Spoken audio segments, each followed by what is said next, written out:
Seguimos con más información y con este número, ¿no?, que venimos analizando respecto a la inflación. La otra pregunta es qué puede pasar con los plazos fijos, y para eso vamos a conversar con Nicolás Alfonso. Él es asesor en finanzas y está conectado con nosotros. Nicolás, ¿cómo estás? Buen día.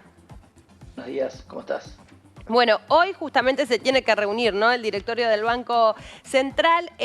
Pareciera que ya hay información sobre que no van a mover, ¿no?, la tasa de interés. ¿Qué repercusión puede tener eso con los ahorristas, ¿no?, que tienen sus pesos allí en los plazos fijos? Y bueno, que va a ser más difícil ganarle a la inflación si la tasa no acompaña. Por supuesto que una tasa más alta desincentiva el consumo. Entonces, el gobierno o el Banco Central están atrapados, ¿no? Estamos llegando a una instancia de que estamos atrapados en Bueno, todas las variables. sí. Sí. Además, el otro tema son estos 30 días, ¿no?, que sabemos que 30 días en Argentina pueden pasar tantas cosas, ¿no? Digo, el tema del plazo también un poco le quita incentivo. Sí, claro, los 30 días te genera iliquidez. Eh, Nosotros a nuestros clientes les sugerimos a todos salir del plazo fijo.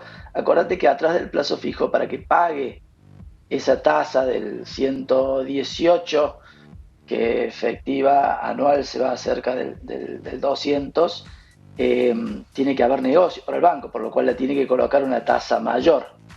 Y no vemos endeudándose a las empresas arriba de esa tasa. Entonces, el gran llevador de esos fondos es el mismo gobierno a través de las letras de liquidez, a través de la LELIQ. Hoy tenés bancos que tienen el 40-50% de sus colocaciones contra letras de liquidez a 7 días del Estado, digamos, con una tasa superior a la que paga el plazo fijo. Y eso le genera un riesgo. Además, no solo hay que mirar en estas instancias cuando está todo muy nubloso y no se ve el camino, no solamente hay que pensar en a qué velocidad ir, sino también los riesgos de qué puede aparecer en el camino porque no se ve claro. Claro. Entonces, estar 30 días en Argentina y líquido puede ser muy dañino. Fíjate lo que pasó pospaso, ¿viste? Se te corrió el tipo de cambio un 22% el oficial. Durante 3 días nadie vendió y las listas de precios llegaron con incrementos de entre el 20 y el 30, lo que te da un promedio un 25%. Te comió casi 2 meses de tasa de plazo fijo, 3 días. Amén del riesgo que tenés atrás de quién es el deudor de última instancia de esos instrumentos, ¿no? Sí, y en ese contexto que vos estás marcando, ¿cómo entran, ¿no?, para los inversores a jugar los fondos comunes de inversión, ¿no?, como otra posibilidad que se mete en ese contexto que vos dabas? Bueno, hay varias cuestiones interesantes ahí, que no es solamente el tema tasa y liquidez. Por un lado tenés el tema tasa, que es similar al plazo fijo, con la posibilidad de rescate. Tenés fondos T más 0 que rescatas en el día, tenés fondos T más 1, T más 2, que adentro pueden tener otros instrumentos. Sí. El T más 0 tiene habitualmente cuentas a la vista, plazos fijos y demás, por lo cual el riesgo es bastante similar. Acordate cuando reperfilaron las LEVAC en el 2019, los fondos que tenían LEVAC adentro cayeron un 30% de valor, hubo 2 días que no dejaron rescatar, por lo cual tiene un riesgo si adentro del fondo hay instrumentos como plazo fijo. Por supuesto que tenés la virtud de acelerar el proceso de salida porque son de rescate inmediato, a diferencia de un plazo fijo. Ahora, tenés un montón de alternativas de fondos comunes de inversión donde puedes buscar protección cambiaria, donde puedes buscar algo de protección contra la inflación, sabiendo que estás tomando riesgo Estado del otro lado, como fondos que tienen adentro instrumentos que ajustan por ser, y fondos que tienen adentro instrumentos dolarizados como obligaciones negociables, algo de riesgo soberano. Hay fondos que tienen poco riesgo argentino, como los Incan, los Event Driven, que adentro tienen instrumentos de deuda de empresas o de países que no son Argentina.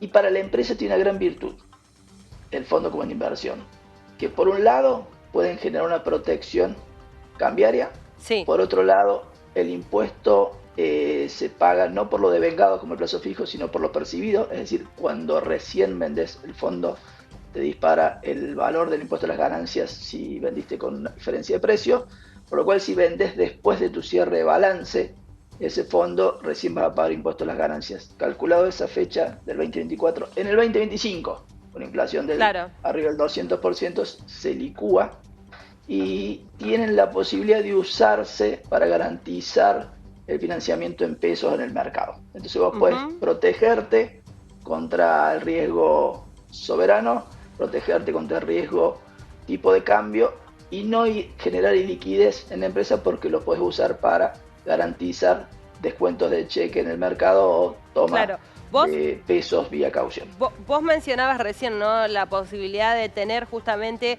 a través de estos fondos comunes de inversión la posibilidad de protegerte en dólares, pero también utilizando de referencia la inflación. Pensaba en este contexto, ¿no?, donde la inflación llegó a un nivel tan alto e incluso el dólar bajó, ¿no?, de ese pico de 800 pesos que tuvimos incluso hace muy poco. ¿Cuál es la opción más atractiva para el inversor? Porque sigue habiendo mucha volatilidad en esos números. Depende del plazo de inversión y el timing que tiene, porque ¿qué ves vos? Habitualmente... Por ejemplo, ¿qué ves vos, digo, de las personas a las que asesorás? ¿Por qué tendencias se vuelcan? Se vuelcan más a la dolarización. Bien. Porque lo que tenés que ajusta por inflación es principalmente riesgo soberano. O sea, es deuda pública ajustable por ser. Entonces, ahí tenés que ponderar también ese riesgo. Habitualmente, cuando se corren los precios, lo primero que ajusta es el activo financiero, que es más fungible a una unidad menor de valor, ajusta rápido y después van corrigiendo el resto de los precios. Si vos estás buscando un poco de timing, decir, bueno, subió el dólar, entonces ya va a verse reflejado en los precios y por lo tanto en el índice de precio consumidor o en el SER, me paso de uno al otro. Habitualmente el dólar, cuando hay esas disparadas rápido, genera un overshooting, como dices vos, que se fue a 800 y después ajustó un poco a la baja, pero depende si es una carrera de 100 metros la que estás haciendo o es una maratón. Entonces, si vos vas a estar en una maratón en este contexto, el mejor negocio está haciendo, quédate cubierto contra el tipo de cambio, que más allá de esos movimientos que va a tener, la tendencia es que suba, pero porque nadie quiere el peso, y es un bien más de la economía, y toma deuda en pesos todo lo que puedas, tira los pagos todo lo que puedas, porque ahí la inflación va a jugar a tu favor.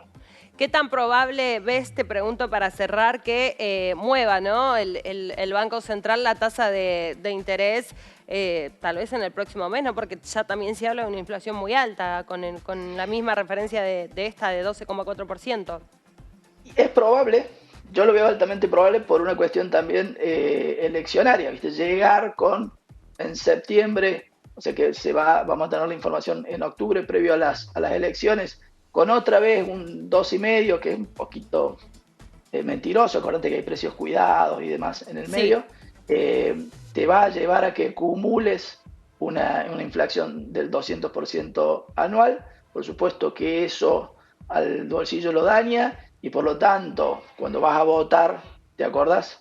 El tema del bolsillo, por lo cual es probable que a lo mejor, como están apareciendo esos premios que están comunicando ahora, que aparezca el premio también de la tasa, pero ¿qué pasa si en el 20 de octubre, 22 de octubre, por ejemplo, en una primera vuelta gana la oposición? ¿Qué pasa de octubre a diciembre? Va a ser la pregunta. Quedamos acéfalos, digamos, durante 2 meses. ¿Qué pasa si inclusive va a una segunda vuelta, pero no el oficialismo? El oficialismo queda tercero. ¿Qué pasa de ahí a diciembre? Yo creo que la locura y las Baleares van a ser totales, por lo cual no piensen solamente en rendimiento en esta instancia, sino piensen en protección del patrimonio. Bien, bien. Nos quedamos con